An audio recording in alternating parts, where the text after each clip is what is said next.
ꯑꯍꯥꯟꯕ ꯃꯛꯇꯗ YouTube live streaming da leibiriba amade GTPN TV channel MC da miyeng tabiriba khusem live da tabiriba khudima taram nokcheri loinana ngasigi thoramasi sai saknasi haina di mingthon thamjabani adubu loinana yaksang special ni isai natana atopa ahi ahiba dialogue saireng nasingba adom adom na haibiba adom utpihu daga maruina santok seri bathoro masi yaksanga mari leinana ngasi yaksang special haina mingthon jaba thoro mani mayam saruk yabiu loinana thoro masi da season jari number 7005 707808 amuka hana 7005 707808 te call to biduna domna hiba talent utpiu amadi isai kodol tambiu loinana ngasigi ihalana YouTube live streaming da leibiriba mi puna mayam puna mapu online sapa mamadi Marang Them Edition anina kurumjari loinana nungaiba yaksang ama oiminarasi loinana live set ta leibiriba isile naw singi maming khara pathokpiu Atsom Linthoi KSS Lalita Oinam Loidang Ningthosam Damen Anju MD Sahid Khan Sapam Santi Nongdam Mavem Kaksing Anjali Thoksom Ruksina Mayam Panoku Taram Noksari thagatsari ngasigi fast caller yaksang ga mari lena yaksang namit asida yana fast callers kanano yaminasi edition to okpiu Hello Hello. Isagi Good evening, sir. Good evening. Happy Yaksang. Happy Yaksang. Isagi Mingle from Highview. Ay kasing kunay dagi na ure mabem. Karimatil Sabi Ragi. Nasi di nga thong bazare. yaksang namit ki ahamagi mathel sidi edition kay ngom ni ne Isai Pasana Saktok Pirakani Hana Kanjay. Hey hey di hey teda. Kay Kari Isai Lang Kudol say am ta sa ka. Kudol Tambisi. Ho isay ho jara. Kai na re khang la ba nang che nung chi du na lai re asum kok phok pa tam lage kun rumba ui halle nung chi bana aremba tai bang mang lal ani dagi lab na sa ba nang bu kai na re khang laba nang che nung chi du na lai re asum lai bakta tamlam daba nung chi ba kari gi tai na runi kanada lai bakta tamlam daba nung chi ba kari gi tai na runi kanada nangi nung chi babu dila ningli puja thau mai ra thanduna kai na re khang laba nang che chi du na lai re asum nang na sarga gilai konda aina patan ginorokta nang na sarga gilai konda aina patan ginorokta nang ginung chi bana amane ai ginung chi bana manglani kai na re khang laba nang che ꯅꯨꯡꯁꯤꯗꯨꯅ ꯂꯩꯔꯦ ꯑꯁꯨꯝ ꯀꯥꯎꯊꯣꯛꯄ ꯇꯝꯂꯒꯦ ꯍꯣꯠꯅꯔꯨꯕ ꯑꯣꯏꯍꯜꯂꯦ ꯅꯨꯡꯁꯤꯕꯅ ꯑꯔꯦꯝꯕ ꯇꯥꯏꯕꯪ ꯃꯪꯂꯥꯜ ꯑꯅꯤꯗꯒꯤ ꯂꯥꯞꯅ ꯆꯠꯈ꯭ꯔꯣꯕ ꯅꯪꯕꯨ ꯀꯥꯏꯅꯔꯦ ꯈꯪꯂꯕ ꯅꯪꯁꯦ ꯅꯨꯡꯁꯤꯗꯨꯅ ꯂꯩꯔꯦ ꯑꯁꯨꯝ ꯁꯥꯔ ꯂꯣꯏꯁꯤꯟꯖꯔꯒꯦ ꯌꯥꯝ ꯅꯨꯡꯉꯥꯏꯖꯩ ꯏꯁꯩ ꯐꯖꯈ꯭ꯔꯕ ꯑꯃ ꯈꯨꯗꯣꯜ ꯇꯝꯕꯤꯔꯝꯕ ꯊꯧꯔꯝ ꯃꯄꯨꯡ ꯐꯥꯍꯟꯕꯤꯔꯝꯕ ꯂꯥꯏꯐ ꯆꯥꯠꯇ ꯂꯩ ꯐꯣꯟꯗꯤ ꯌꯥꯝ ꯇꯧꯕ ꯑꯝꯇ ꯐꯪꯖꯗꯕ ꯐꯣꯟꯁꯤ ꯍꯟꯗꯛ ꯃꯥꯁꯤ ꯐꯣꯟꯁꯤ ꯃꯦꯠꯄꯗ ꯁꯨꯡꯐꯪ ꯐꯪꯗꯦꯕ ꯉꯁꯤꯗꯤ ꯀꯩꯅꯣ ꯍꯧꯕꯒ ꯐꯣꯟ ꯍꯥꯟꯅ ꯁꯠ ꯇꯧꯁꯤꯟꯕꯅꯦ ꯑꯩꯅ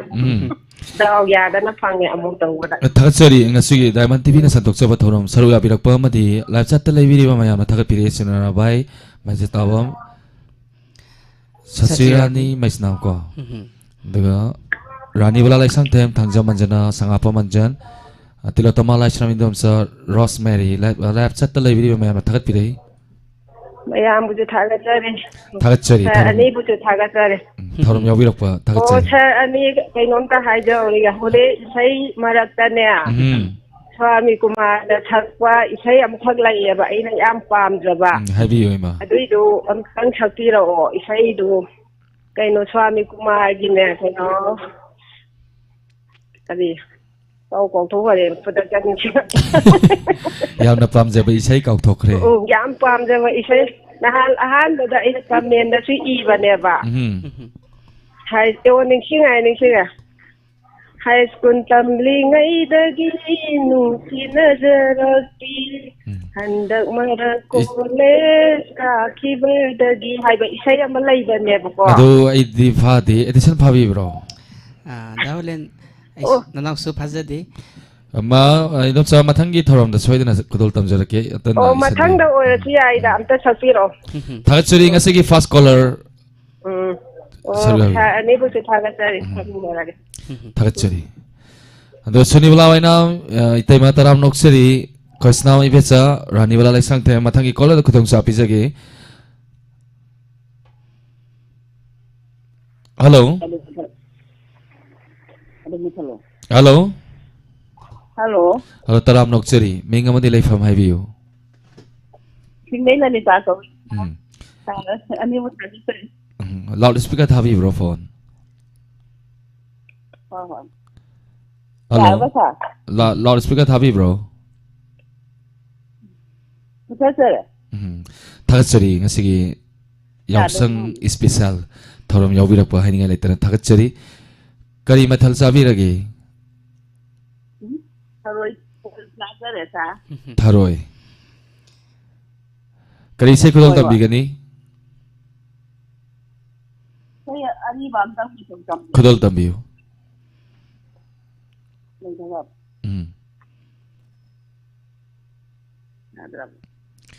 ꯈꯨꯗꯣꯜ ꯇꯝꯕꯤꯁꯤ ꯑꯩꯒꯤ ꯅꯨꯡꯁꯤ ꯂꯝꯕꯤ ꯃꯥꯕꯨ ꯎꯔ ꯃꯔꯛ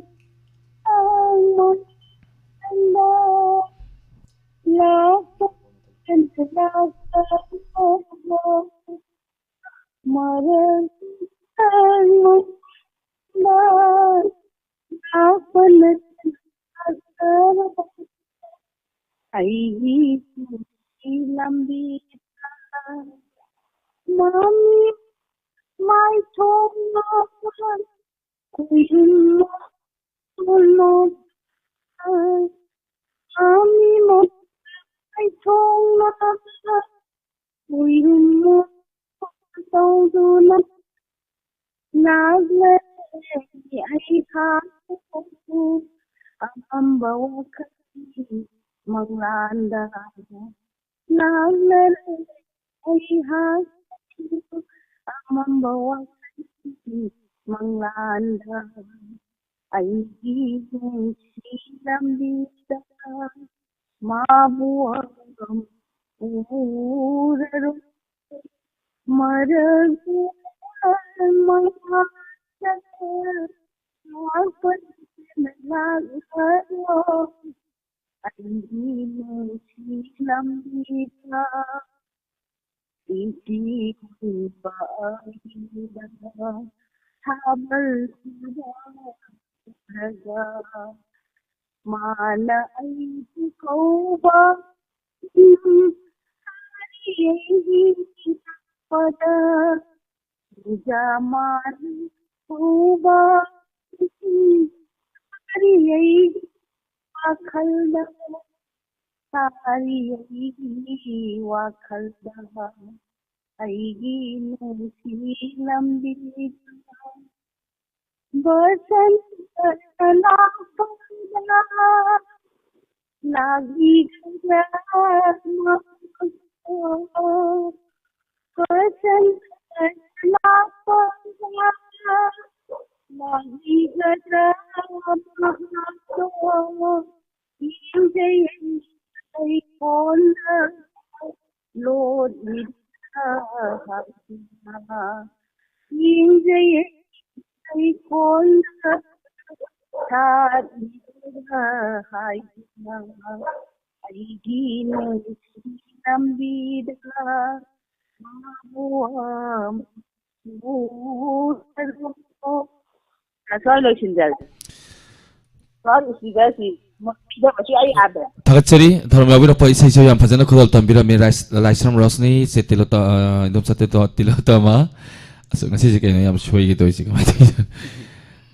angau naurem elangwam ravita sarita thiam memsa sangol sem purnima seram usam susila handi laisram live chat lai video ma yamna madam gi isai se phaje haten thakat pirai Tatan lagi di bapak nam hari hari ini sih dom tada pun aja di sini. ngai bi uso dena pungai phaba dagi dum hokjara ge yaksangi isai kudol tamjarake Thank you. thakachari thorom yabirak pa mathangi color da edition am to piu duga live chat lai video mayam tilota malai shram lai mayam se sunita rani wala mabem kakching mathangi color tang pai ka piu Hello, Hello. Madam Minglefam Hivisi. Oh, ay sijam mesina makadagi mesnam sakirani. So, taram noksari Kari Matil Sabi lagi Madam Bu. Masih di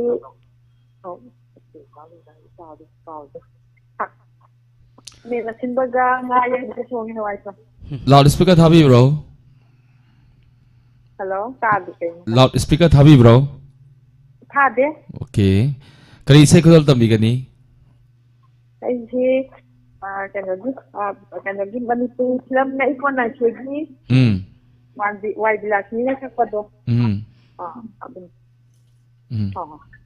kudol tambi Ay nga sige ahan ba niya ba phone paro pa. hoy Ado na kasi ngunjulungay papasalis sa.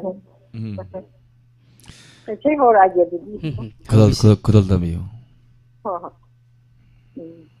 Namo Tulsi Maharani.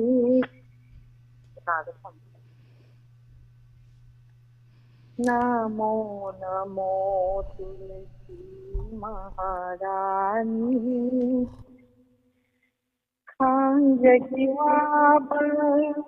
lai batatam yaraba. Nangumna kasi dhamma kai handinu ma. Namo Tulsi Maharani. Namo Lejadinu pai pangkan sudadigi. Lejadinu pai pangkan sudadigi. Nudagi tirang sinta gabanatana. Sana urat sabada sangjagi namonda. Tulabini kanina, labi upangga, Nanguna kangkandiyo'y handiyo ma namo namo tulasi maharani sadari angki singlapanadu sidam napamotra sati tagigun sadari angki singlapanadu Sama pang-uwi ba kita giging Lambing lamang at mo ba Lambing ito ay ito Mamapasita Nabiyong Nang nawasat Uy, pandiyo Ma Namo Namo Tulasi Maharani Namo Namo Salo Chandarage 다같저리 network problem khara lagi ba mali mai hena sem magadi yam nongai jaga do ni Hoi hoi ke ba ke ganto 아도 랩셋에 다같비레이버 칭 하베탕 미에만이 당 빠톡비요 to thamjarage 다같저리 타람 여비럭버 타람 마봉 파함비람 마마디 매담기 이세세 랩셋 레비리바 메야노 다같비레이 tilo to malai from right yap nangai je yamba Shakespeare 다같저리 jare 마탕이 컬러다 뭐 그동사 비자게 닝타우삼 다멘 하이 하이 난다 하이캄 hello Hello, good evening, sir. good evening 민감하디 라이프 하이비유 Sir, ay समाचार कारोंदगी सनजाव कुमंतो Taram नौकसरी दाइमन TV संतोकसरी यौसंग special इसे सकनसे थरम याबिरप करी मथल चाबिरगे Sir, ngasi denga बतरे ngang ngakta hijale sak la bakasida Sir, नौकसे न तौनी फागी तौनी थागचरी थरम याबिरप मुकहना करी इसे खुद तंबिगनी नोमतंग सारोगी programme जे Yahoo दमदा चाप थन्नबो चमाने sir. थागचरी नसीबीवा Sir, ay kanogi angang kurang mapanggida hamon sadan dana sakpa. Purnima ona lagada noma wali biga sakse sir. Purnima ओइना लैगदाबा Noma वालिबी थाजन खुदल तंबियु Purnima oina laigadaba noma walibi thajagun maithong makalam libi lairoi nangki thajaba mafam kaida thirabasu lairoi nangki thajaba mafam kaida thirabasu Purnima oina laigadaba noma walibi thajagun maithong makalam libi maithong makalam libi nauna laisa tamliwe oinde lidi laisa di nauna laisa tamliwe oinde lidi laisa di nungshijana haibado palem panthuna pada nungshijana haibado palem panthuna pada mapung marai bharatna oirare dainam sendi purnima ona laigadaba noma walibi thajagun maithong makalam libi maithong makalam libi ngang lagi aisu khona zero tawla nung chiwani ngang lagi aisu khona zero tawagi nungsinwahay Tamoy nangi nakada Nungsilay pulsibuna kung loy alay na ba Punima una ay gada ba Nung mawaibi tajagum May tong makalamidi Layroy nang ipagaba Mapang kayda tirabasu Layroy nang ipagaba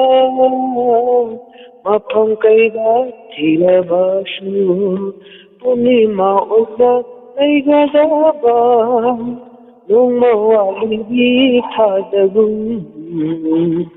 May tong makalamidi May tong makalamidi Pajagi sak Thagatchari Tharom Saruk Yabirakpa Yam Fazakraba Isai Makutol Tambiram Kre Sabutu sarani waino Amukan ikan sorry sir Thagatchari Tharom yawirakpa amadi lapsa ta laibiriba mayamna sargi sei yam phajai aduna khudol tambirakpa mayam thagatpirei sir ole lo sir edition ko ile samacher karong digi la sir Thagatchari amuka hanna Tharom yawirakpa mathangi kolada mu khudong chaw pijagi telaba matam sida 149 mi 152 YouTube live streaming da laibiba haininga leitana Thagatchari Hello Hello ai thawal haugi nandu chamen chane Taram noksari dom sa kari mathal chabiragi asi kangsoi thonge Tanja sida Purnima Seram yam phaji mi ne thi hainari du phajai haijali ani tawrisi Thagatchari kari mathal chabire ba dom sa kangsoi thonge nungairaba numidangi matam happy yausang Kari sei khudol tambigani dom sa thaina noiga ti puam hairo aina ngati khudol tamdoriba isai je adu yam li bai bo lila gi sei aina class 7 ai tamba matam gi sei ne khudol tambi sang brayenge yam khajagi ba lila do lila maming tang haibiu lila maminga kaure ngasawai di ningjangam bane kujinga jeng kaw khudol tambi Tamna singi na ponda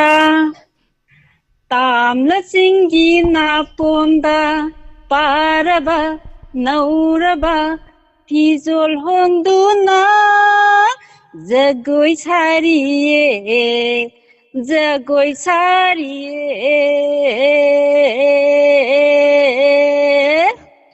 Tamna singi na ponda paraba nauraba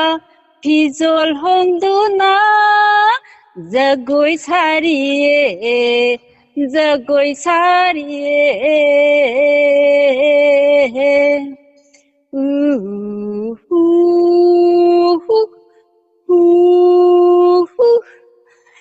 gizagi kansi khonjena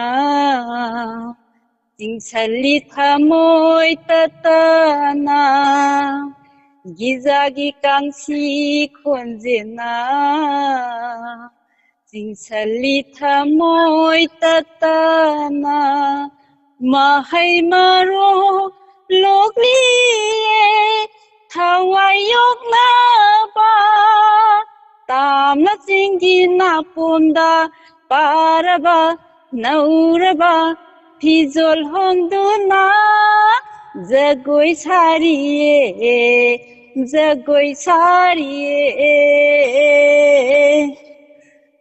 kaure makha ko namning janga sanglage Thagatchari ya phajana khudol tambi kre isai yam phajana khudol edition phajai ko hojida Yam Fazai Ahan Boy Natajavani Yam Fazana Sakpirakre thamjarge sa thank you ina ni mak Thagatchari mayam busu Thagatchari Tharom yawirakpa Tharom mapung phamramba thamjarage ngasi se yamna nungsiba ise ma yaure W Sangita sar macha ai koi edition ni yam phajai ta koi ise Sangita elangka pokpi Thagatchari nanauna taram noksari se bu amadi Vidhi Crescent Hello. Tamna baga nang ngaude.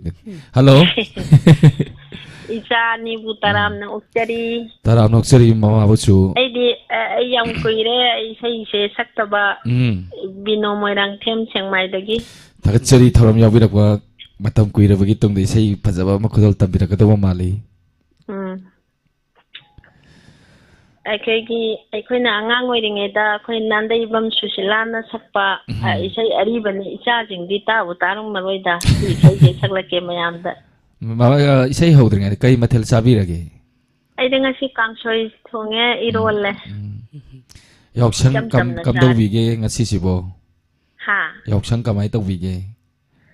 yauksanse ꯑꯉꯥꯡꯁꯤꯡꯒꯤ ꯇꯥꯔꯦ ꯑꯩꯈꯣꯏꯅ ꯑꯉꯥꯡ ꯑꯣꯏꯔꯤꯉꯩꯗꯒ ꯍꯧꯖꯤꯛꯀꯗꯤ ꯌꯥꯝ ꯊꯤꯅ ꯈꯦꯠꯅꯔꯦ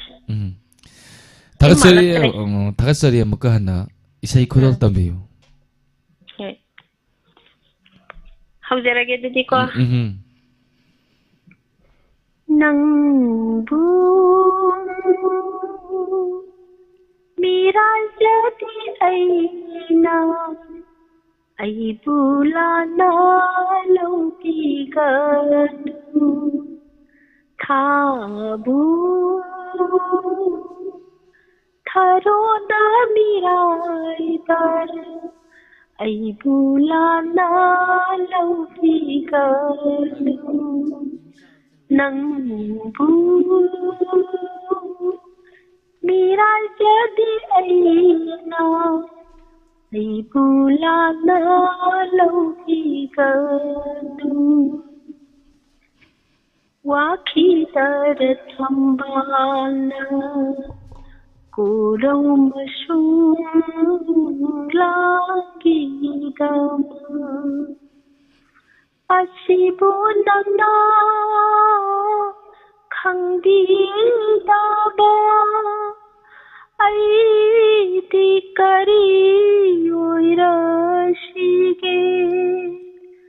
Asibu nana khangdi daba Aiti kari oirashige Saulen taribo Tajari makata bisi Kainta tahid Wakhidar nungina Thaja mashulagi dama Thaja mashulagi dama Nangbu mirajati aina aibulana laukigadu manglala taurini linjakini aina manglala tauduna Linjakini aina lai bhakti mapofni sai jakini idho mata lai bhakti mapofni sai jakini idho mata Wakhidar nungina Thaja mashulagi dama Nangi dama Kapchaki haina Nangbu Mirajati aina Aibulana laukigadu Thabu Tharona mirai dar Aibulana laukigadu Nangbu mirajati aina Aibulana laukigadu Lochandara Saulen Itanimak yam nong ai sei phajak rabai sei ba mama na kodol tambiram kre tharam phung phan biram ba live chat ta lebiri bising na su yam thagat pirei mama bu min khara pathok sage Thagachari mayambu thaudam Chani prem busu thagachari thaudam prem lata yamba Shakespeare achom linthoi and Brojen Singh Bemala Konsom Sagapam Anjan Helen Devi Yungkaivam Tilotama Laisram mama Thagachari sina sing bakaya na kodol isay kodol tambiram bagi thagat pirei Matangi kolar da mu kudung chaba pichere thagat chari tharop mapung phan biram ba 다같이 마탕기 콜라드 구동차 비자기 로네나 마탕기 콜라드 구동차 비자드링에다 이사이 이나오 에디션드기 이사이 마크돌 담은적이 마양 분나 서로 야미나지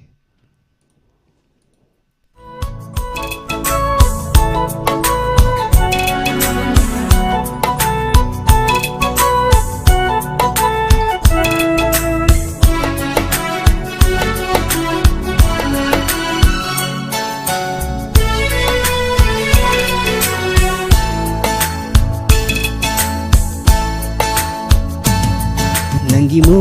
nok lak panataw na ay gita mo'y lang tag na hali ay gita mo'y lang tag na hali Nangi cham labawa hay ama na ay giwa kalay tahan dari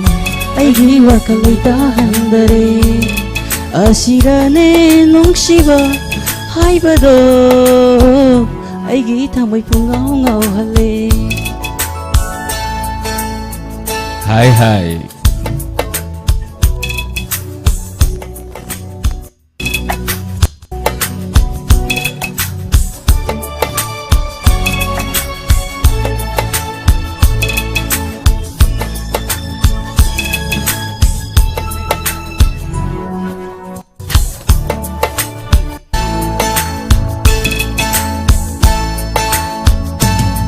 Nangi mo nok lak panataw na ay gita mo'y lang tag na hali ay gita mo'y lang tag na hali Nangi cham labawa hay ama na ay giwa kalay tahan dari ay giwa kalay tahan dari asirane nung siba hay bado ay gita mo'y pungaw-ngaw hali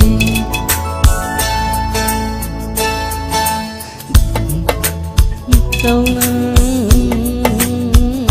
ay gita mo'y lang tag na hali ay gita mo'y lang tag na hali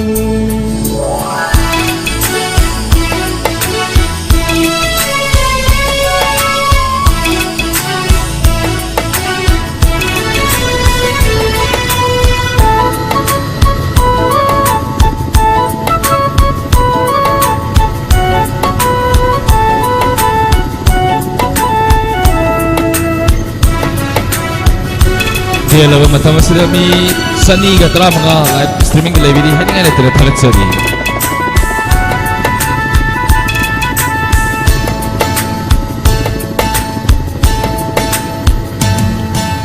Ayuk kimeng la masik mangali nang di Amoy da hotli batha jani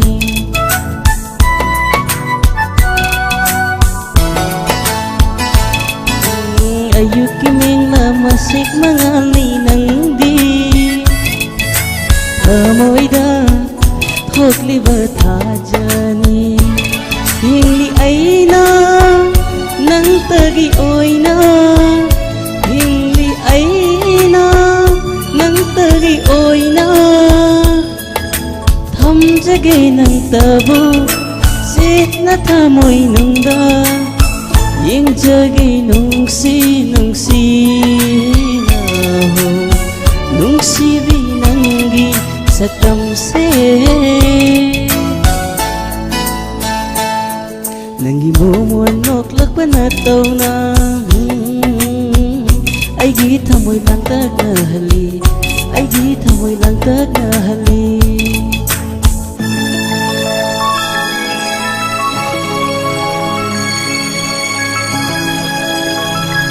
call tawiriba waro bibe aroi hall da lebiriba matang ngai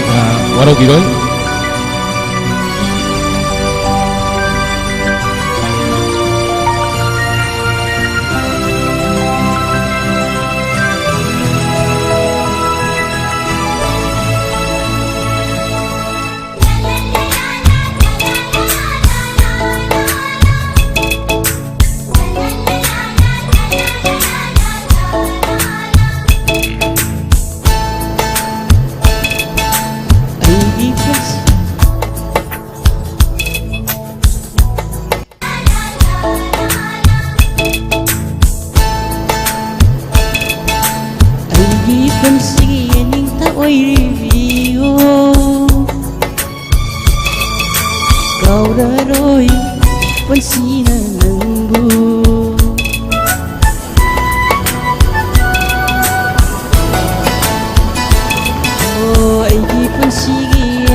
Kali kali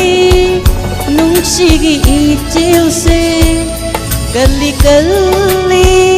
nung sige itil se Thara roi pun sige Nauren oi vi nang bu Yang jagi nung si na Nung si vi nang gi satam se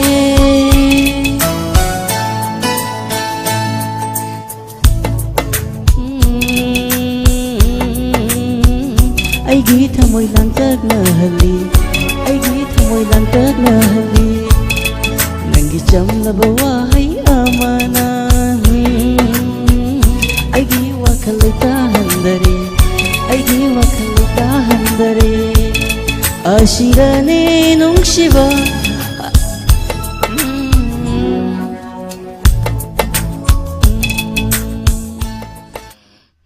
Takachari inaw edition gi kuwa ahobam tang kobi se loina na ngasigi thorom saru ya video ko di mining ale tana takachari sei ise sangita da elaka pupi se sangita da dedike to jage loina na ai itaw di fakta ise fammalai mana sawai be sei ni ko tam jaraki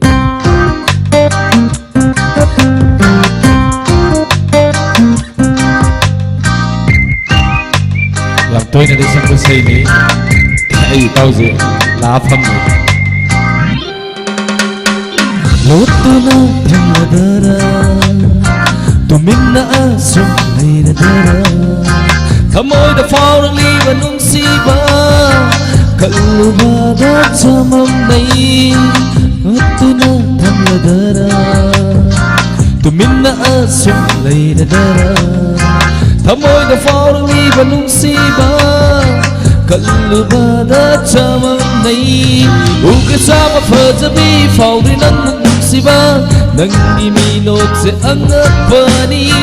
pongla sira nang bunung sing mutu nang thamladara tuminna asum leidara thamoy da fauri li bunung siba Kalubada chamam nei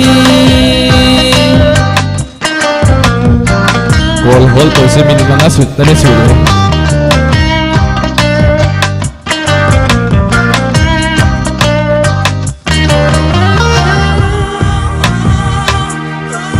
Da oleh nyam pazumai si kulul tambi Yang masuk dengan pilih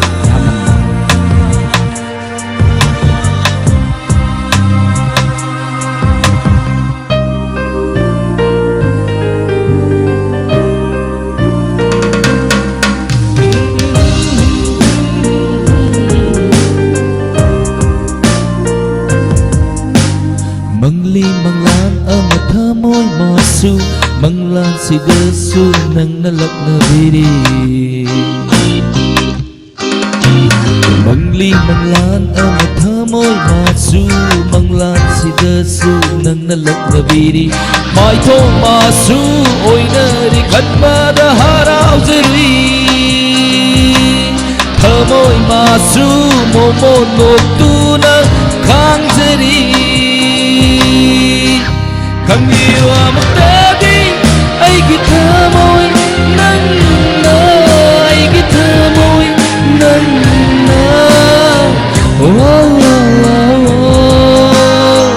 ꯂꯣꯠꯇꯨꯅ ꯊꯝꯂꯗꯔꯥ ꯇꯨꯃꯤꯟꯅ ꯑꯁꯨꯝ ꯂꯩꯔꯗꯔꯥ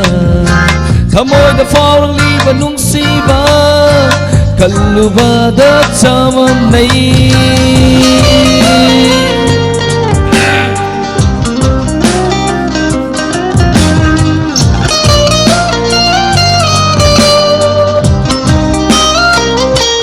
ꯃꯌꯥꯝꯁꯨ ꯀꯟꯅ dance ꯇꯧꯕꯤꯔꯤ ꯏꯁꯩ ꯌꯥꯝ ꯅꯨꯡꯉꯥꯏꯅ ꯇꯥꯕꯤꯔꯤ ꯃꯌꯥꯝ ꯌꯥꯝ ꯊꯥꯒꯠꯆꯩ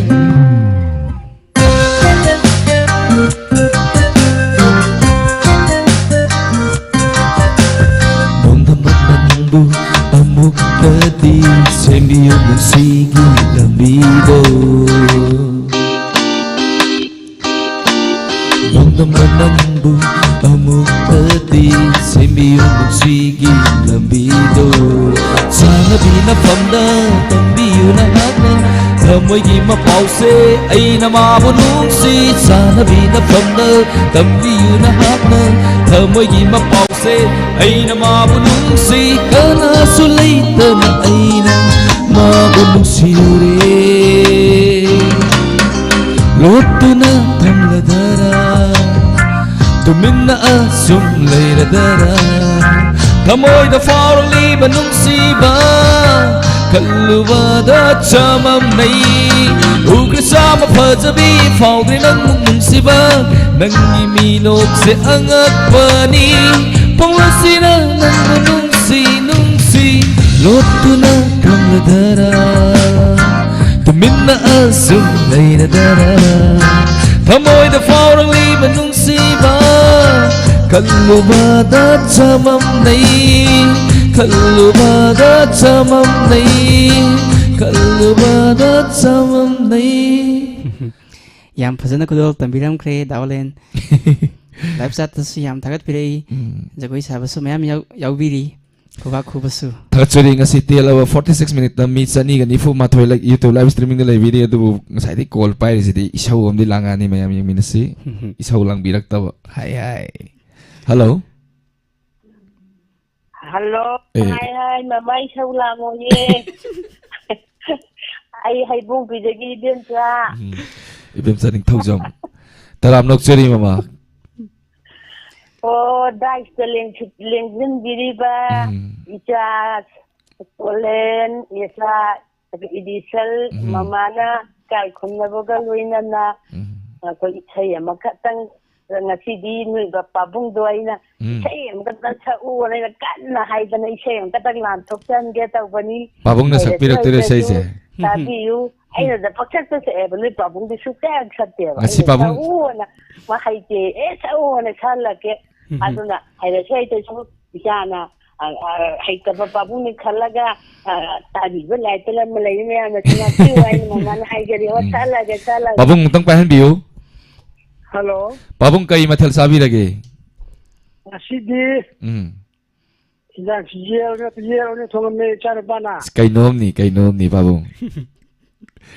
ꯄꯥꯕꯨꯡ ꯅꯍꯥꯟꯈꯩꯗꯤ ꯃꯤꯡ ꯑꯝꯇ ꯍꯥꯏꯕꯤꯌꯨ ꯄꯥꯕꯨꯡ ꯃꯌꯥꯝꯗ ꯑꯩꯒꯤ ꯃꯤꯡꯁꯦ ꯑꯩꯒꯤ ꯂꯥꯏꯐꯀꯤꯗꯤ ꯑꯗꯨꯝ ꯃꯔꯛꯇ ꯌꯥꯎꯕꯅꯦꯕꯀꯣ ꯊꯧꯗꯥꯝ ꯃꯥꯟꯕꯤ ꯃꯩꯇꯩ ꯑꯗꯨꯅ ꯊꯥꯒꯠꯆꯔꯤ ꯊꯧꯔꯝ ꯌꯥꯎꯕꯤꯔꯛꯄ ꯄꯥꯕꯨꯡ ꯃꯊꯦꯜꯁꯨ ꯑꯍꯥꯎꯕ ꯑꯃ ꯆꯥꯕꯤ ꯑꯗꯨꯒ ꯚꯣꯀꯦꯜꯁꯨ ꯌꯥꯝꯅ ꯐꯖꯩ ꯄꯥꯕꯨꯡꯒꯤ ꯑꯗꯨꯒ ꯐꯨꯟ ꯔꯣꯃꯥꯟꯁꯇ ꯏꯁꯩꯗꯨꯗ ꯁꯛꯊꯔꯣ ꯃꯃꯥꯏ ꯃꯃꯥꯡꯗ ꯏꯁꯩꯁꯦ ꯑꯩ ꯆꯍꯤ ꯃꯇꯥꯡꯗ ꯇꯥꯗꯦ ꯑꯗꯨꯕꯨ ꯁꯛꯂꯛꯑꯒꯦ ꯑꯃ ꯈꯨꯗꯣꯜ ꯇꯝꯕꯤꯌꯨ ꯅꯍꯥꯟꯒꯩꯗꯤ ꯃꯃꯥꯅ ꯁꯛꯄꯅꯤ ꯏꯁꯩ ꯑꯩꯅ ꯁꯛꯑꯒꯦ ꯍꯧꯖꯔꯛꯑꯒꯦ ꯈꯨꯗꯣꯜ ꯇꯝꯕꯤꯌꯨ ꯉꯁꯤ ꯑꯩꯒꯤ ꯏꯅꯥꯛꯇ ꯍꯥꯏ ꯍꯥꯏ ꯂꯥꯛꯂꯤꯕꯤ ꯅꯪꯕꯨ ꯀꯅꯥꯅꯣ ꯉꯁꯤ ꯑꯩꯒꯤ ꯏꯅꯥꯛꯇ ꯂꯥꯛꯂꯤꯕꯤ ꯅꯪꯕు ꯀꯅꯥꯅꯣ ꯃꯪꯂꯥ ꯇꯥꯏꯕꯪꯂꯥ ꯈꯪꯗꯔꯤ ꯀꯔꯤꯅꯣ ꯃꯇꯧꯁꯦ ꯀꯔꯤꯅꯣ ꯃꯪꯂꯥ ꯇꯥꯏꯕꯪꯂꯥ ꯈꯪꯗꯔꯤ ꯑꯣꯏꯔꯤꯕ ꯃꯇꯧꯁꯦ ꯀꯔꯤꯅꯣ ꯉꯁꯤ ꯑꯩꯒꯤ ꯏꯅꯥꯛꯇ ꯂꯥꯛꯂꯤꯕꯤ ꯅꯪꯕꯨ ꯀꯅꯥꯅꯣ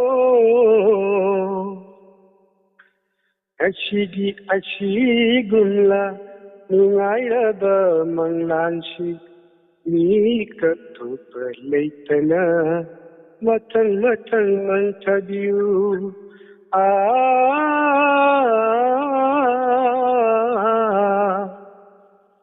ꯅꯨꯡꯁꯤ ꯁꯥꯌꯣꯟ ꯇꯧꯗꯨꯅ ꯂꯣꯏꯅꯕꯨ ꯆꯦꯜꯂꯕꯔꯥ ꯆꯦꯟꯖꯁꯟꯁꯦꯟꯕ ꯄꯨꯟꯁꯤ ꯆꯨꯞꯄ ꯆꯦꯟꯕꯤꯌꯨ ꯄꯨꯟꯁꯤ ꯆꯨꯞꯄ ꯆꯦꯟꯕꯤꯌꯨ ꯉꯁꯤ ꯑꯩꯒꯤ ꯏꯅꯥꯛꯇ ꯂꯥꯛꯂꯤꯕꯤ ꯅꯪꯕꯨ ꯀꯅꯥꯅꯣ ꯃꯪꯂ ꯇꯥꯏꯕꯪꯂ ꯈꯪꯗꯔꯦ ꯀꯔꯤꯅꯣ ꯃꯇꯧꯁꯦ ꯀꯔꯤꯅꯣ ꯑꯁꯤ ꯑꯩꯒꯤ ꯏꯅꯥꯛꯇ ꯂꯥꯛꯂꯤꯕꯤ ꯅꯪꯕꯨ ꯀꯅꯥꯅೋ ꯐꯨꯒꯥꯏꯅ ꯁꯥꯠꯂꯤꯕ ꯂꯩꯔꯥꯡꯁꯤꯡ ꯄꯣꯝꯁꯥꯠꯅꯔꯤꯕ ꯂꯩꯔꯥꯡꯁꯤꯡ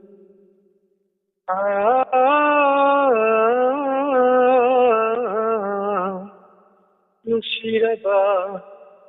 ꯍꯩꯅꯝ ꯂꯩꯅꯝꯂꯇ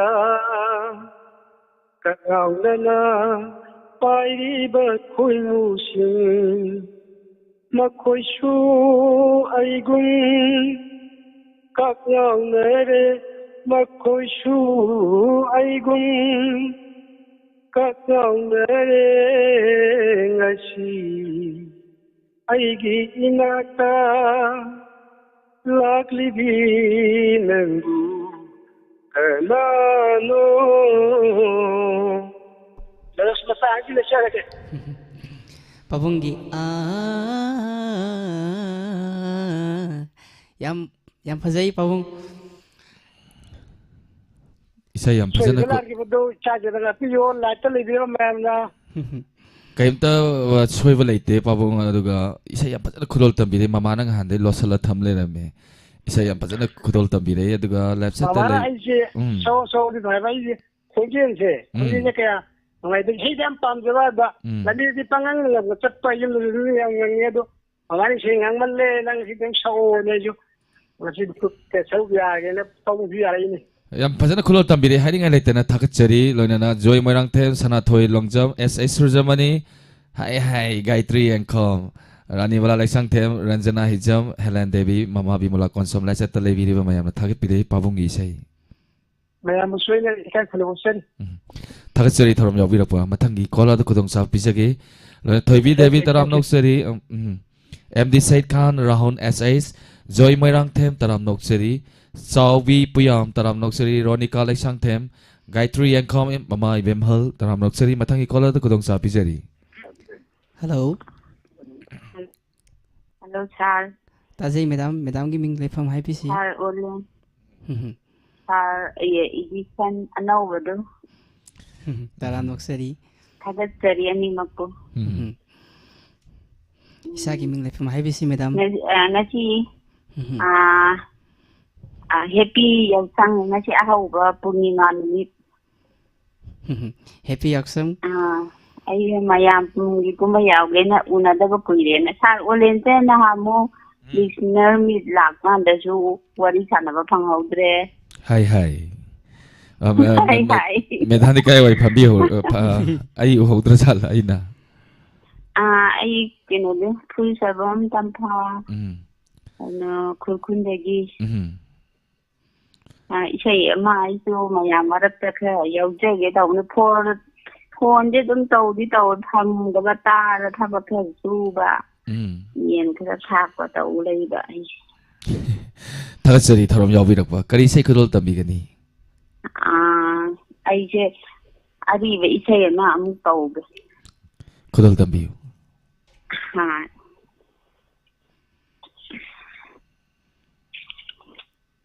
choira chu mayam puna wangna ngakti ani karamba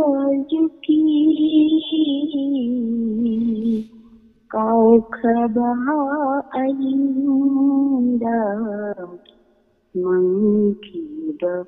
mangi manino ulari aibu patana mama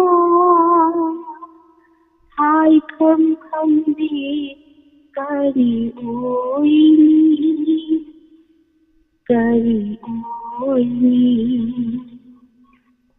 karamba juki kaukhaba ainda mangkiba mangi manino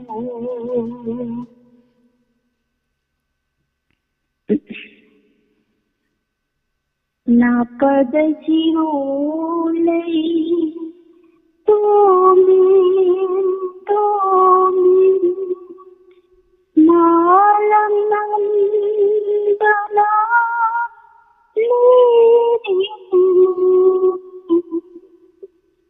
napada jirolei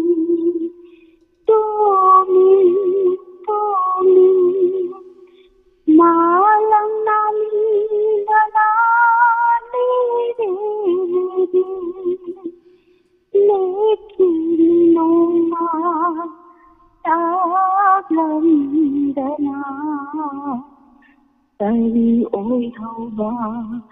aina tari oi thauba aina karamba juki kaukhaba ainda mangkiba mangi manino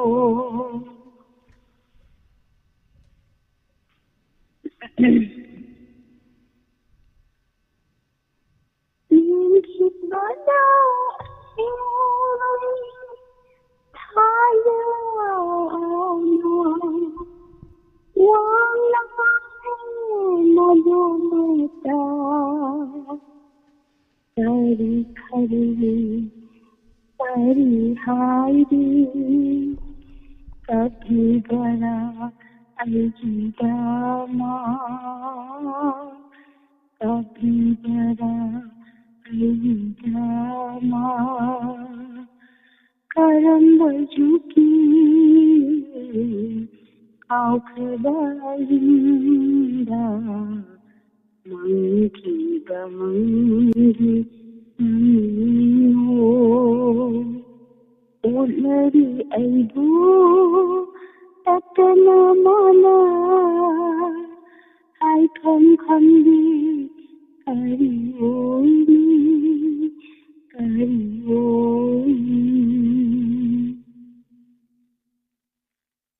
Morada Allah sundam babu ayi oi madina Morada Allah sundam babu ayi oi madina Erigi achu wa oi handanu Erigi achu yakhandanu karamba juki kaukhaba ainda mangkiba mangi manino Doi sinjarake sa yam nungaijai Doi sattaba kuiba unadaba kuiba gi nikpa dong tawe ngasigi caller singse isai faja yam kodol tambi yam nungaijai madam sattaba kuire thaina angang oi ta ba isai ne da ai da song niti jum gara jum ta ba ade marak ta Thakachari isai fazana kudol tambirapa aduga website ta leibiriba mayamnasu thakapire ising athe maria tilotama laishrama somlin thoi devajani kasar santibala laishram sex yam sex bear isane langbam gawa tokpa maton mayamna thagat pidei aribam gena sam pabong mayamna haita mayam punamak puso sar edition sar olen busen kahna khurumjai soikengam tiba punamak punapti gen thagat chari har thamjarari Thagatsari tharum sruk ya biramba tharum mapungphan biramba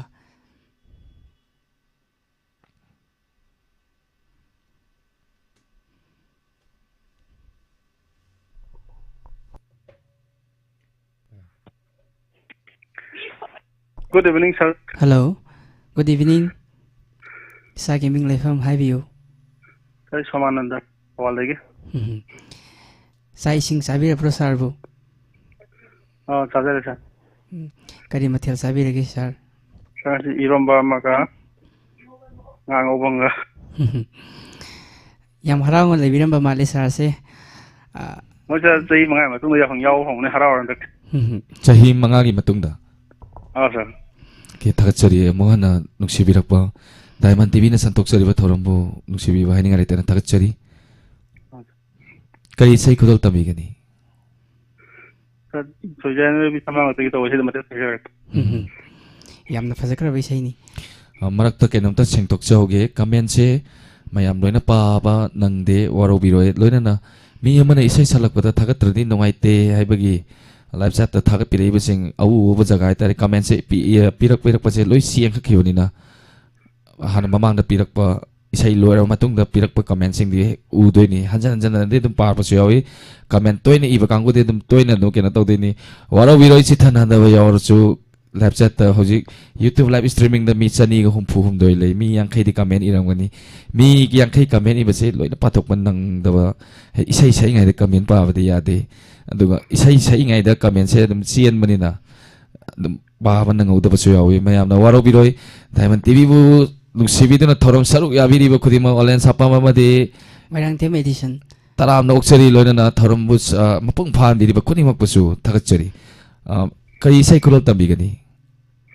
Sir, Sojan bi sama ngati to no sing. joy zaina rabi samlang laktagi kurol tambi sai apa jabi sai ni Sajare, sir.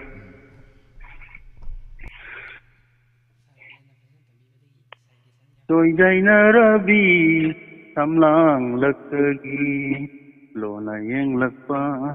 meeting duna dari pangkong no kening liba Sojan Rabi samlang lakagi lona yang lakpa meeting duna dari pangkong no kening liba gula mandi timbala karamba wahino humliba ngauhalle aibu laita pham khangdana ngauhalle aibu laita pham khangdana ngauhalle soijaina rabi samlang lakagi lona yang lakpa mijing duna kari pangkong no kening liba kari pangkong no kening liba mera thana tangjabi thada mera thada thada matu mai thong lang ting ting chur bangam jabi ko kim se klasu Dubungam jabi ko kim se klas mawanti panghanti sur kumba kai chitan ta saken dina tonda kai chitan ta saken dina tonda soi jai na rabi samlang lakagi lona yeng lakpa meeting dukta kari pangkong no kening liba kari pangkong no kening liba amamba ahingda paruni singolda mainam gilik lang paring leng bagong Tamamba ahinda baruni singolda mainam gilik lang paring leng bagum lenglak le thamoida surgi pareng lenglak le thamoida surgi pareng I haurak le I thak nai re pukning wakhal thak lagi I say tan tha sana thak lagi I say tan tha sana joy jai na rabi tamlang latagi lona yeng lakpa mi ting duna hari pau phong no kaning liba joy jai na rabi tamlang latagi lona yeng lakpa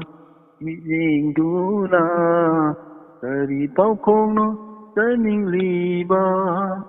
hari pau phong no kaning liba. Thank you, sir. Yam fazana kudol tampiram kre. Yam haijai. Si sarani ji kai mathan jabi rage sir. Thorom chelo rage ne saje rage ngasidi thorom se mamang da sak sa ba sam nungai ja duna. Sir du mathel di khanga mane ja ngasi ge. Mathel se iromba mane kangsoy mane kainom ding ngorom nong mali. Ay kainom zelo yaure ko sir. Ya kainom do. Thagat sai thorom yawirak wa duga lapset ta le video ma yamna sui sai yamna fazana thagat pire. Thank you sir. Lapset ta le video ma bram thagat sari. Thank you very much. Ngasi thorom pung tarama thoi bo khudol tam jagi duga inspector ta yai sumjoi shoi dena tarama thoi makai chapchana ngarangi makha inspector ta yai 826 suba episode pung tarama thoi makai chapchana mayam da khudol tam jagi. Hello. Hello. Minga madi leifam hai biu. Sai sinjam jinga mutu tagi atun linto. Taram nok sori linto kai. Hai biu. Sa ole amadi sai di good evening. Good evening. Good evening madam. Linto kai mathel sabi rage. Sa ngasi das ku thong ba nga taw ba ta dai. Nga taw ba ma das kus ka post tai. Kai sai khudol tabi gani. Sa wakhal nang na karigi asiyam na yawi an hai ba. Wakhal nang na karigi asiyam wari nungsibana aibu ngauhaliba asum oihalli ai hakpu. Ako caller salas. Khudol tabi. Yam pa se. Oi sa. Kudol tabi si. Wakhal na karigi asiyam na hawi nungsibana aibu ngauhaliba asum oihalli ai hakpu. Nusiba sorda naudi shumhat sorda naudi Nusiba sorda naudi shumhat sorda naudi ai di pukni ai di wakhal kari no langiba nang na wakhal ma ba ajin da sugam draba achik pa iyana kari tumi ba asangwa insang ho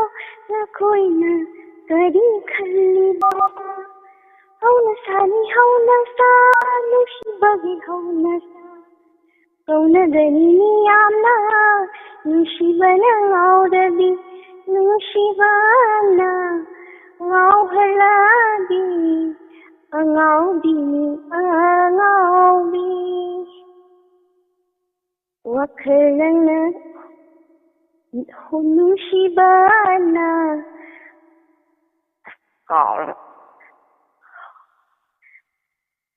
kauna gani amna nushibana ngaudi nushibana ngauhaladi ngaudi nusiba surga ngaujadi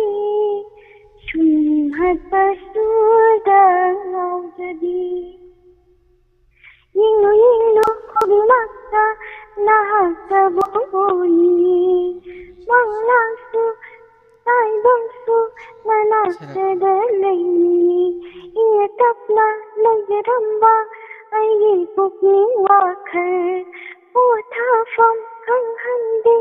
nangi nusi wakhalda kanbasu ngamlude lambasu famlude nahamanatana kanasama ulit labani tamoy sili nangi damaglindana Shibasuda aujabi Shumhai basuda aujabi Wakhalana karigi Asiyang nangawi Nushibana aibu Ngau haliba asyu Oy hali ay hapo Nushibasuda aujabi Shumhat basuda ngaujabi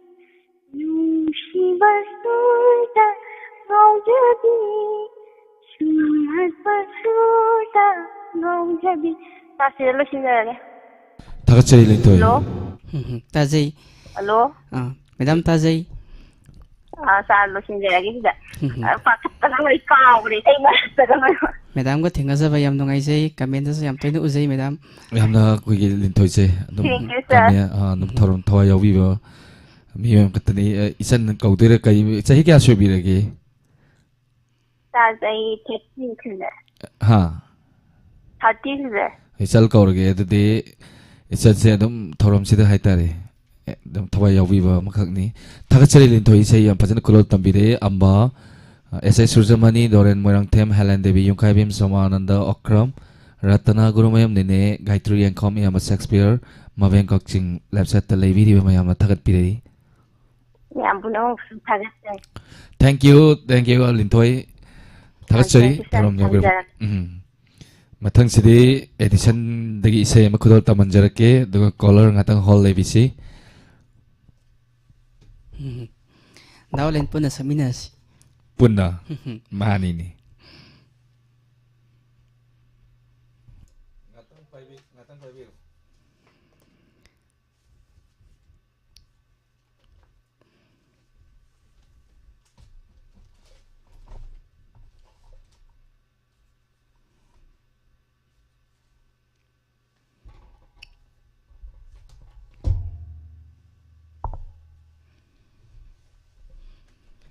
Isay kudol tamjarake. Mayam punna saruya minasi isay ay di haiti ko.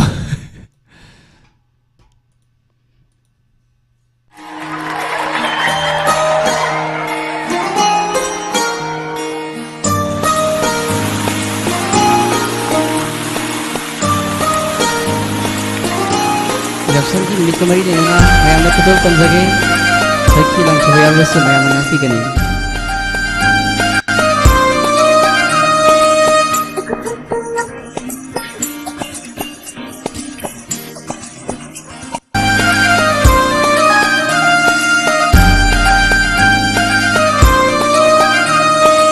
Ai khoi se yok sang mande ai khoi lei kai de sa thokte ai khoi lei kai de lak patali ro ai khoi se yok sang mande ai khoi lei kai lei sa thokte ai khoi lei kai de lak patali ro pam jaba nang ni ai te gi oi ninga namang da kana shu hinda ba lei sa kaya nang mo kalagari Papakoy na ngaibani Ngaure ay di Nanggin na tuda Lamba pangdaba wakang duna Oh Lamba pangdaba wakang duna Oh nanggi laikay dabu naram dabu Taining matay jasanu Nanggi nakut magna ay gimay da pena tay biro Oh nanggi laikay dabu naram dabu Taining matay jasanu Nanggi nakut magna ay gimay da pena tay biro Sige nang tawin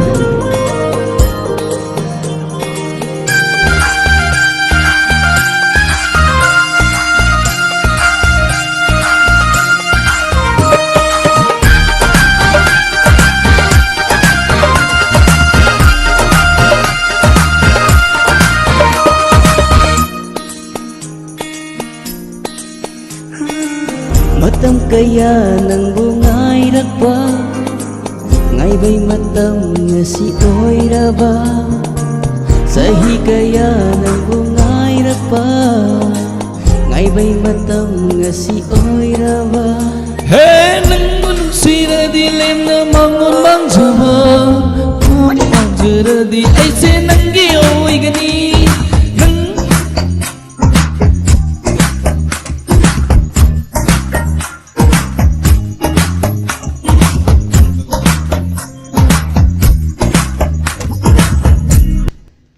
Say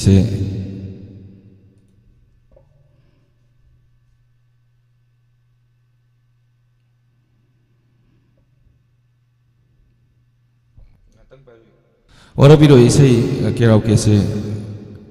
ako'y nasakpasiga mahitari manada mahitari ihay na daw kendo mo to warabiro matang yaksang numi mangani ni soy na kudol tamjarake bunga ma para pa isay kudol tamjarake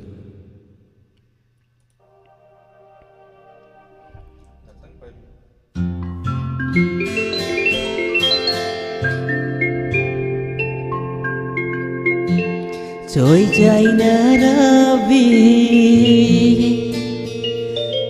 sấm lang lạc tagi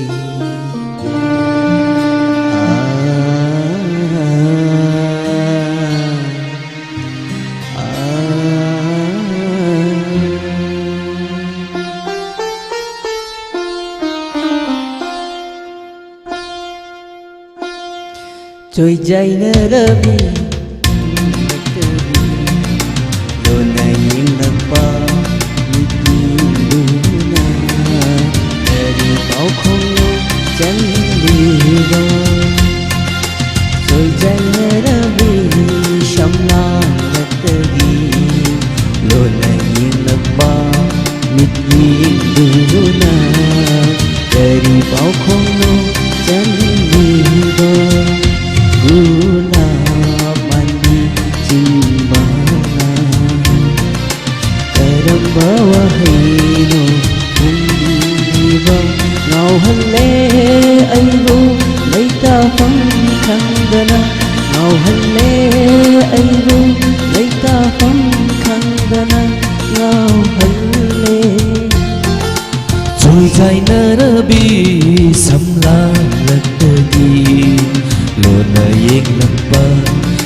मेरा था न तांजवी था जा मेरा था मेरा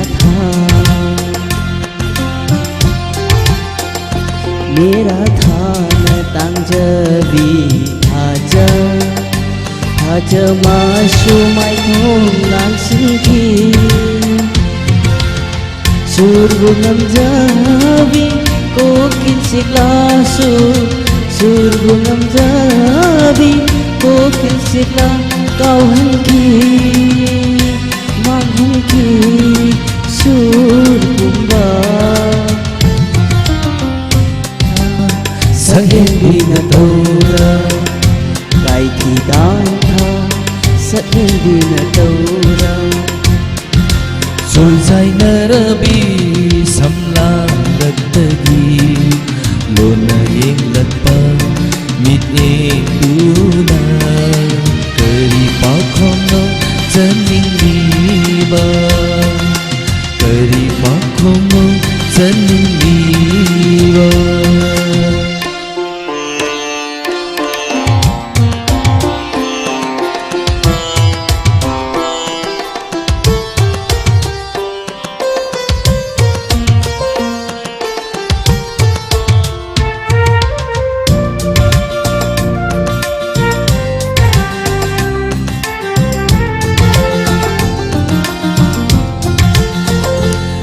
Amamba ahinda baru ni singgolda mainam gilik na pareng lembagum Amamba ahinda baru ni singgolda mainam gilik na pareng lembagum lenglag le thamoida surgi pare lenglag le thamoida surgi pare ithak hure ithak naire pumning wakhal saklage isai dantha chana saklage isai dantha chana Đôi trái nở vì sầm nang lật tagi Đồ này yên lật bao Nhịp nhiên đủ na Dari bao không lâu chân đi vào Gula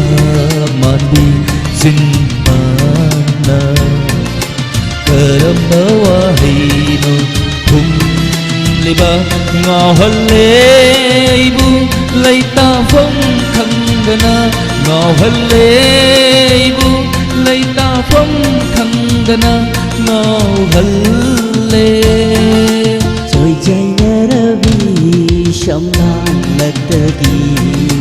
Đồ này yên lật bao Nhịp nhiên đủ na Dari bao không lâu chân đi vào Dari bao không lâu chân đi vào Dari bao không lâu chân đi vào Takchari bunga ma parak pai isai kodol tamjabadi mathangi caller si hello hello Tabi sir. tajare warau biroi isai mate mate ani kodol tamjab ngai ngai handi bagi warau biroi Warang jadi sir. Saya yang pajai sir matana sakwa sir oleh sakwa loin pajai. Thank you. takchari paisa ju kap le me takchari kanana te yang jagi Ming amadi lai pham hai biu Moya tiar wang dagi singamong bisanani sir. taram nokchuri namcha kai mathel chabi ragi Ngasi di nga thongi. Yung tatsing maga. mathel haw wa daga khetri mayum rosan lupa pahong puka pirap haini ngai laitena takchari thank you very much thoro masibu pungning thakot puripka haini ngai laitena takchari khetri mayum rosan bujo amuka na takchari kari sai khulol tambi gani Lai samme mana sakwa ama dum kam dhadarage. khulol tambi Satliba lamai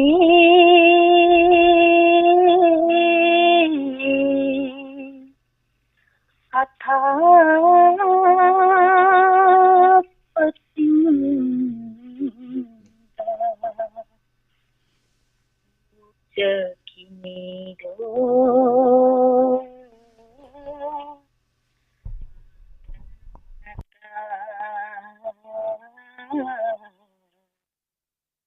matannata Satliba lamai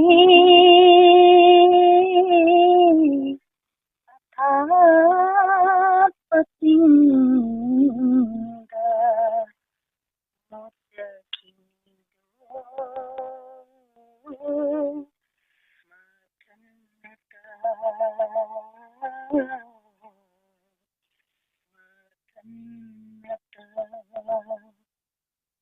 ahing tanglaw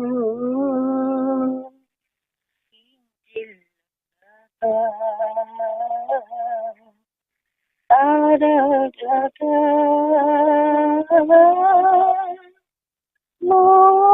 Mondon Satliba lamai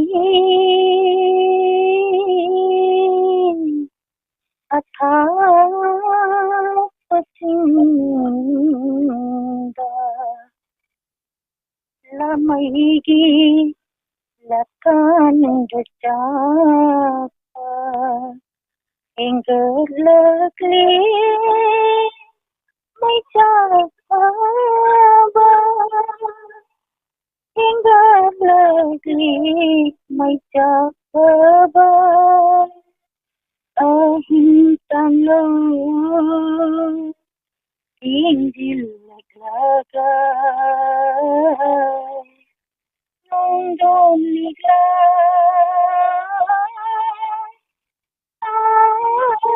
laga chapliba lamai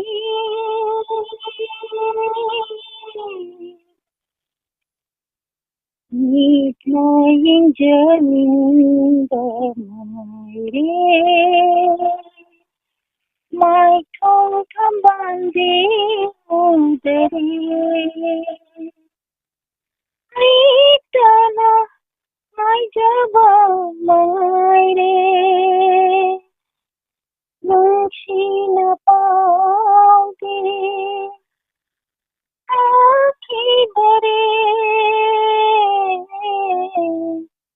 Tasliba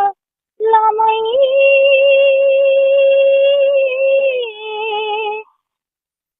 All listen there. Yam nungaijay. Hello. Isay fajakraba mukudol tambiramba madam. Ngasigi live chat thagat pirakpasing giming amta laktoksage Devajanika sir RK Konung Khalida Jia. Topamaton susimti oina live chat leviri mamam su thagat pirai. Thank you, sir. Thagat chari ngasigi. Now singbusu moy tabi sana na hanna Yaikuna Butari Tagatari have to Tamageta. Thagat chari. Thorom yawirapa. Thorom pung phan birama thagat chari. Mathangi kala da khotong sa pijage. Yaksang manung si thorom si kharga sangna mayam gi damakta santok pangam re yengjage. Tawda pung ani phamjala di khwang se kai nomni. Hello. Hello. Good evening, sir. Good evening taram nokchari. Mingamadi laifam mai biu. Kasandongela mo mikade na mo tan sir. Taram nokchari Robita. Hi hi. Hi Saran. Madam kaise sakpi doino. Nasibi matam isay de isay ne aduga sa hawjay. Kari mathal sabirage. Sa ngasi irom sabay. Thagat chari thorom yawirap paisai kudol tambisi. Sa. Sa mutter thambi.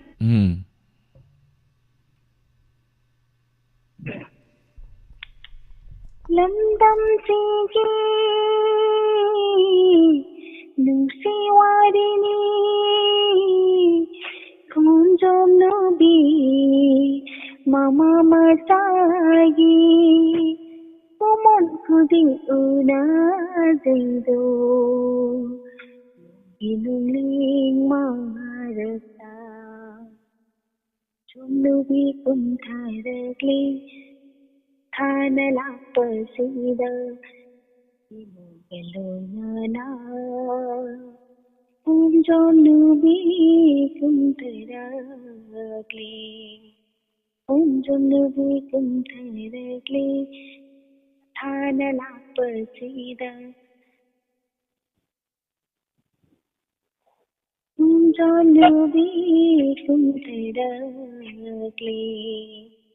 Ngong siti ning thi luang trời no lam yo mi ngong siti ning thi luang trời no lam yo mi malit nay na thula re Leina thulari Hari nong na kauri boy Koi na thiragli Hari nong na kauri boy Koi na thiragli Koi na thiragli Masa hari bu Koi na thiragli Masa hari bu Oh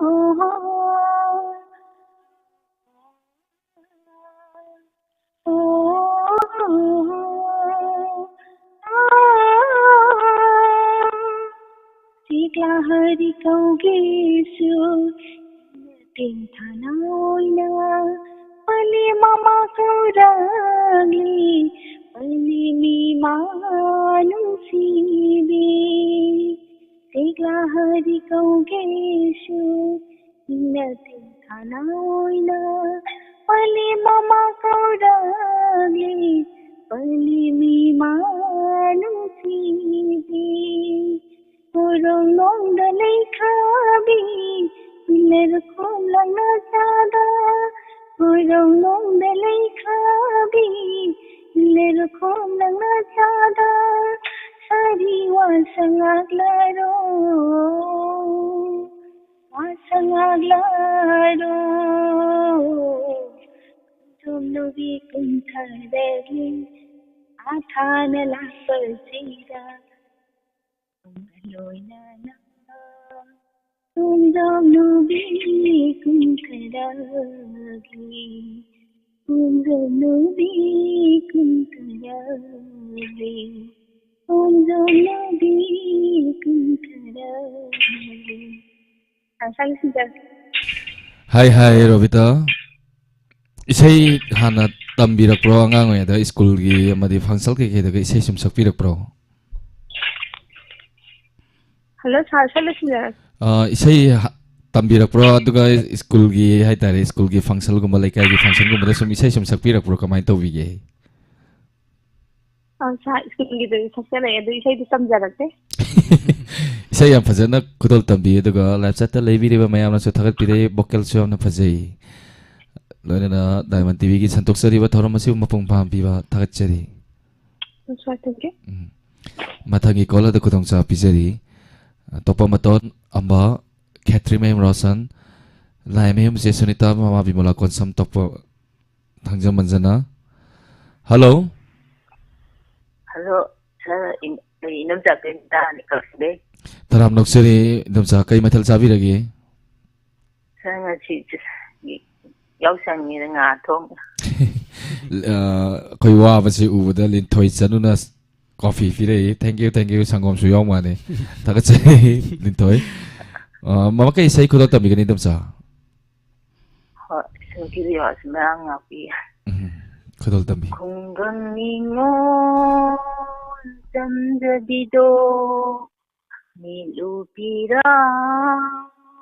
ihang Kunggang ningon samjadido nilupira ihang Madong tara letawi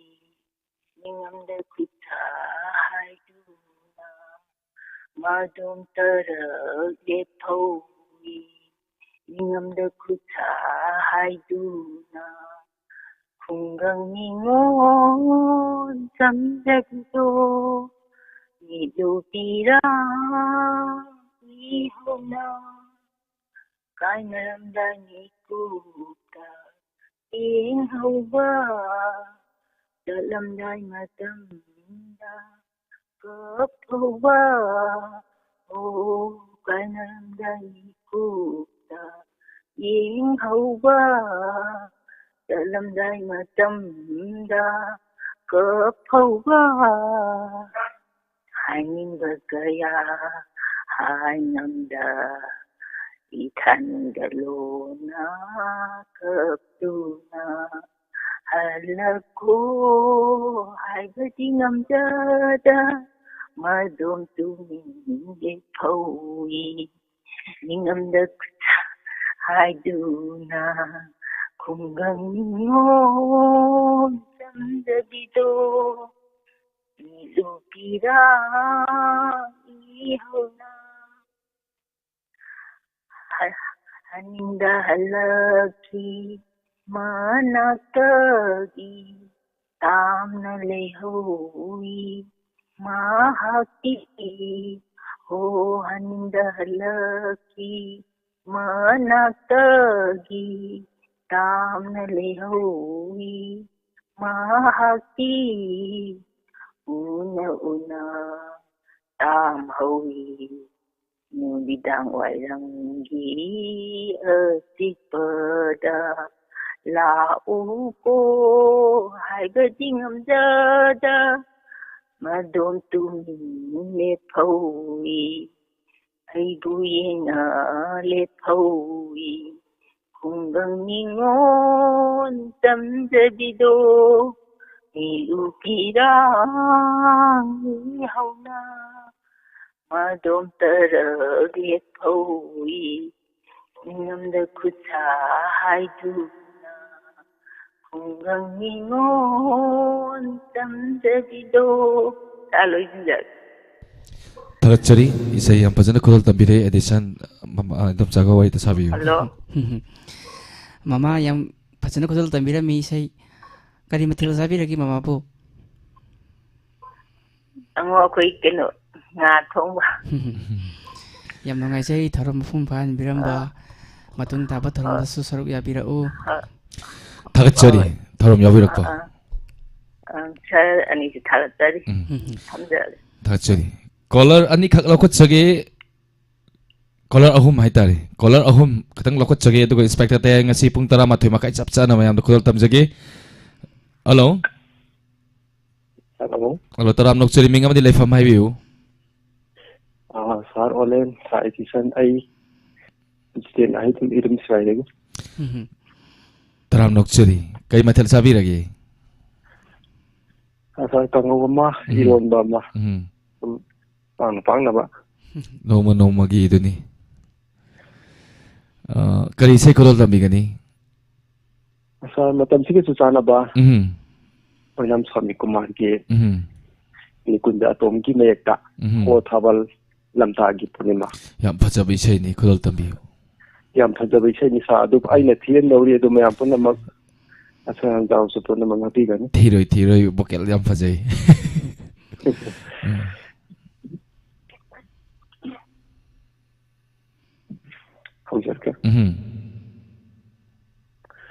हो थाबल lamtagi punima ho yauksan lamtagi yauksan ho थाबल lamtagi punima ho yauksan lamtagi yauksan nang mahele nungsinjaba nang mahele koida jaba nang mahele nungsinjaba nang mahele koida jaba lora pakayur tha ho thabal lamtagi punima ho thabal lamtagi yauksan Thengaki adungai yauksan kumaida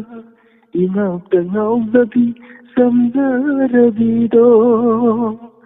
ikai na noklamba magi nogna parada inapigi marunda uzaki pajagagi itunapam nusibagi ihaupam pajagagi itunapam nusibagi ihaupam lairine thamoida nusi saktamdo ho thabal lamtagi punima ho yauksan lamtagi yauksan parul sindol dalagi laimanda wasalaki kaina gumsi haina parul sindol dalagi laimanda wasalaki kaina gumsi haina lakla bada sazibu saira thana kauba gum tarakle lungsi mai kaida mikumata panthada sadurage manata mikumata panthada sadurage manata uzahauge amutang punima mandido ꯎꯖꯍꯧꯒꯦ ꯑꯃꯨꯛꯇꯪ ꯄꯨꯔꯅꯤꯃꯥ ꯃꯥꯟꯕꯤꯗꯣ ꯊꯥꯕꯜ ꯂꯝꯇꯥꯒꯤ ꯄꯨꯔꯅꯤꯃꯥ ꯌꯥꯎꯁꯪ ꯂꯝꯇꯥꯒꯤ ꯌꯥꯎꯁꯪ ꯅꯪꯅ ꯃꯍꯦꯜꯂꯦ ꯅꯨꯡꯁꯤꯖꯕ ꯅꯪꯅ ꯃꯍꯦꯜꯂꯦ ꯈꯣꯏꯗꯥꯖꯕ ꯅꯪꯅ ꯃꯍꯦꯜꯂꯦ ꯅꯨꯡꯁꯤꯖꯕ ꯅꯪꯅ ꯃꯍꯦꯜꯂꯦ ꯈꯣꯏꯗꯥꯖꯕ ꯅꯨꯔꯥ ꯄꯥꯀꯟ ꯑꯣꯏꯊꯥ ꯊꯥꯕꯜ ꯂꯝꯇꯥꯒꯤ ꯄꯨꯔꯅꯤꯃꯥ ꯌꯥꯎꯁꯪ ꯂꯝꯇꯥꯒꯤ ꯌꯥꯎꯁꯪ. Thank you, sir. Thakachari thorom saru yabirapa thorom mapung phambiramb Purnima Seram Ambak Helen Devi Mama Bimala Kosam Khalidazia Premlata Khetri Labsat Televi Mayam Thakapiri Mari Nandani Devi Ise Nandani Thakachari thorom yabirapa Linthoi Chanu Mayam Thakapiri Sursatapa aigi chaibo Labsat Televi Punamana Thakapirapa Nokhoi Litan Thakapir Thakachari thorom yabirapa thorom mapung phambiramb Last caller la khutchage ngas inspector tay kharangan gadam dina thorom si kharangan lotion jage waro biroi khudong cha da ba hedi inspector tay gi mushem saba Hello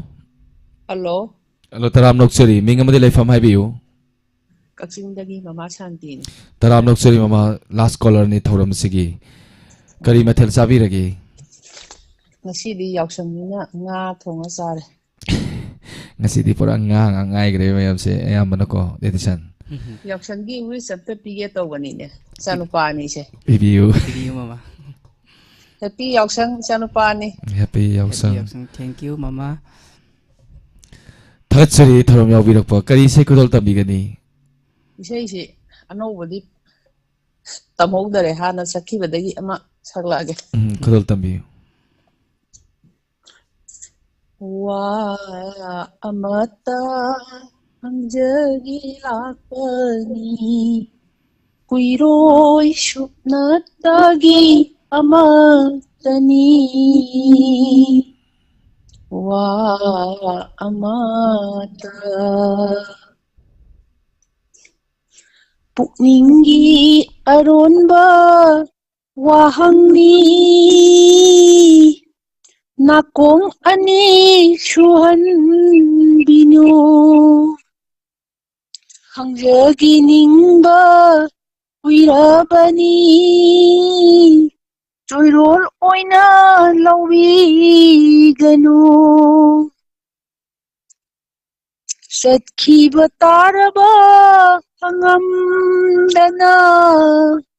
Ulhorani Thamoy lamal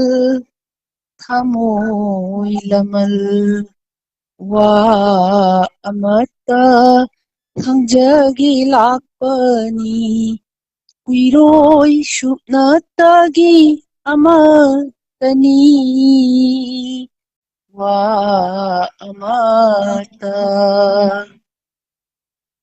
Nungsit naktari mapaubu purakpa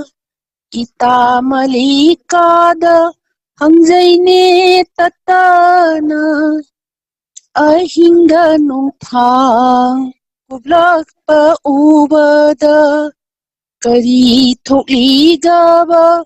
Wazaine tatana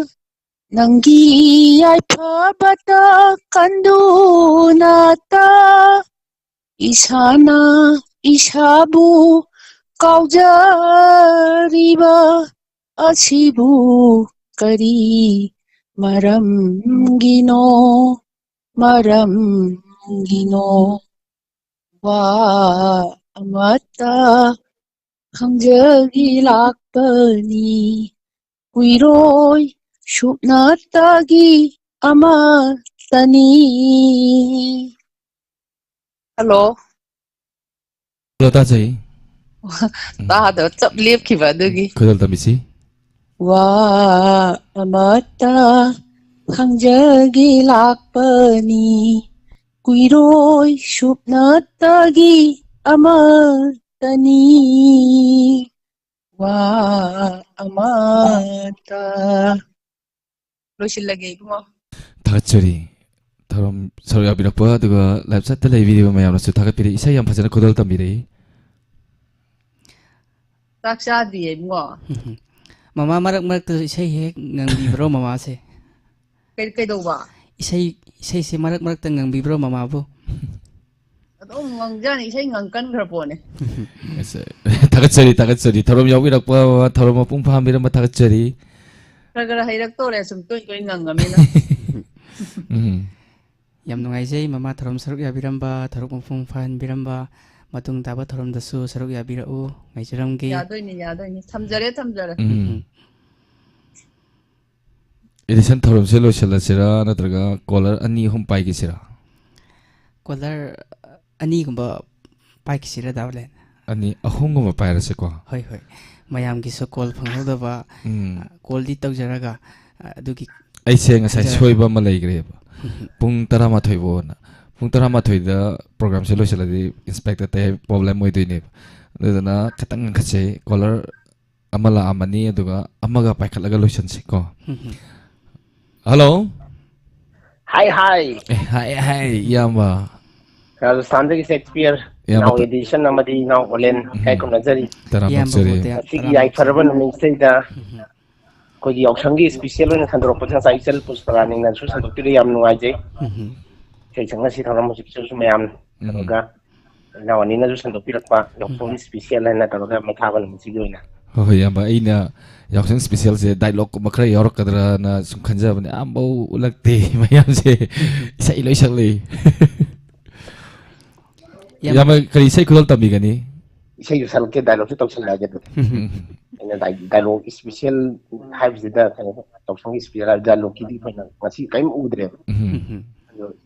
ngaji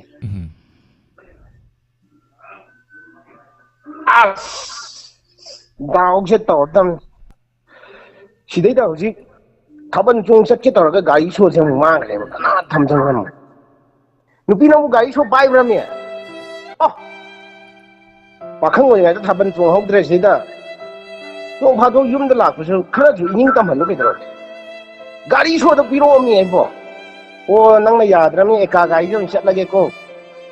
wat la ga lo le yang kui thau ba lai to thai dan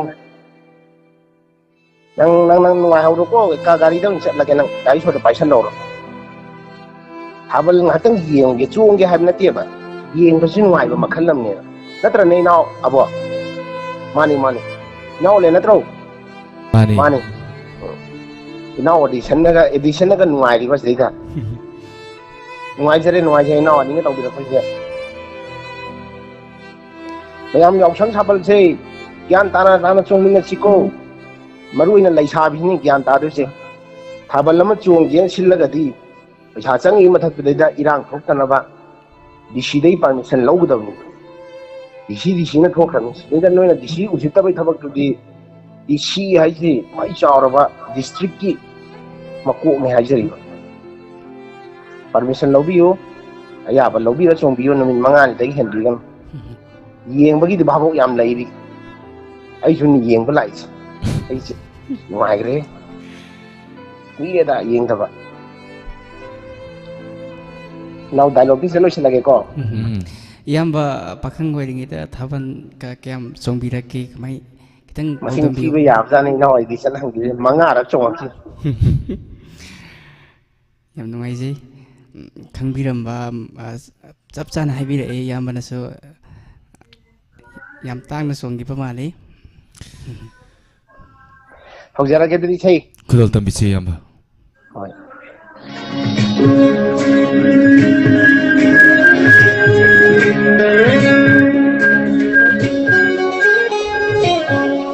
iko sa pro adam seng na taje yamba dum kena aingonda kan but taw de do na chu pro yare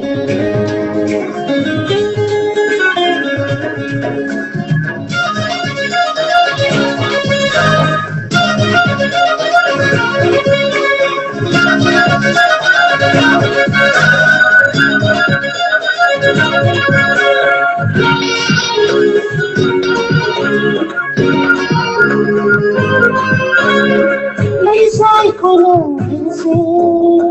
cả năm mang cầu lấy sai khối lòng hình sự cả năm mang cầu một khối nào là con ai khối nào ai con khối nào là con ai khối nào ai con làm ta đi yêu sân ai bờ đi yêu sân đi na có tiếng hát yêu làm ta đi yêu sân ai bờ đi yêu sân đi biết đi yêu tan ra kare anh ngai ra thang easy dina pai na singiro yau sang dina kating ni jahuro yau dang dina kating hap se na khoi na ngai dang ai khoi na la thang na khoi na ngai dang ai khoi na la thang lam ta gi yau sang ngai bani yau sang gi tha ban song ni na si lam ta gi yau sang ngai bani yau sang gi tha ban song ni na si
Thôi mà sanan ba,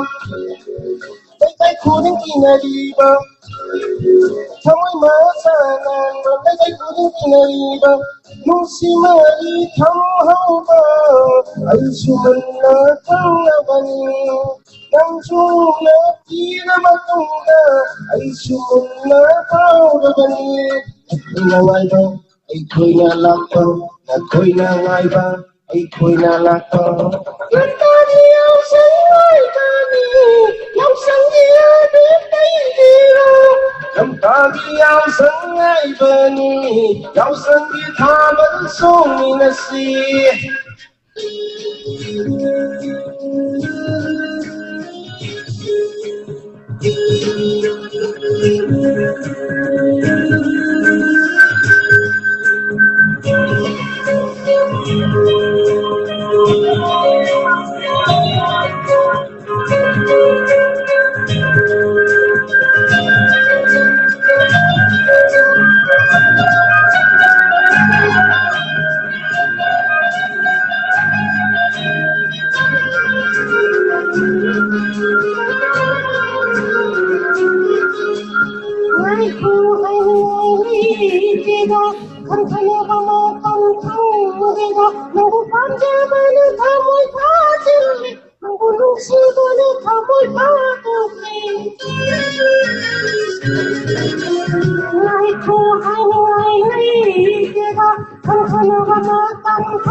Aina pam khujin amna pam lam lava angna thamba khujin aina khallam lava anga ichana raba anga imana raba anga thangna raga anga nungsina raga hamoi ani si na si ba thona si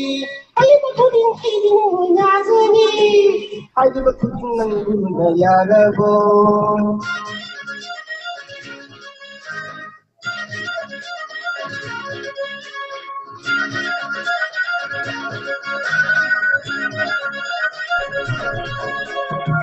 Yang bapa supai lagi, asamba, awa, lagi, macam yuk sayang bapa, mayu mai anbuda. Sina tay bi ba mo, ay doktor na alat hallaki hallaje habal ma famda nang ai kusen paloi na chong na si mayang habal chong ba hausare habal apung khan bi kutka paloi na habal chong bi lesa pakhang sina nungai raba yaw sang na tam si da nurin mga ri na so habal sali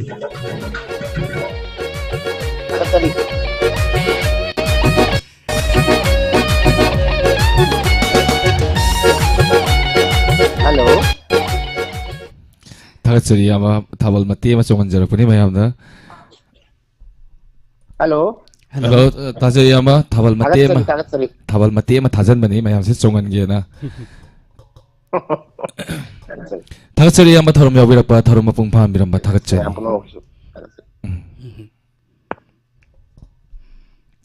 Mathangi caller, last caller. Warabiroi hantaksina last oijage.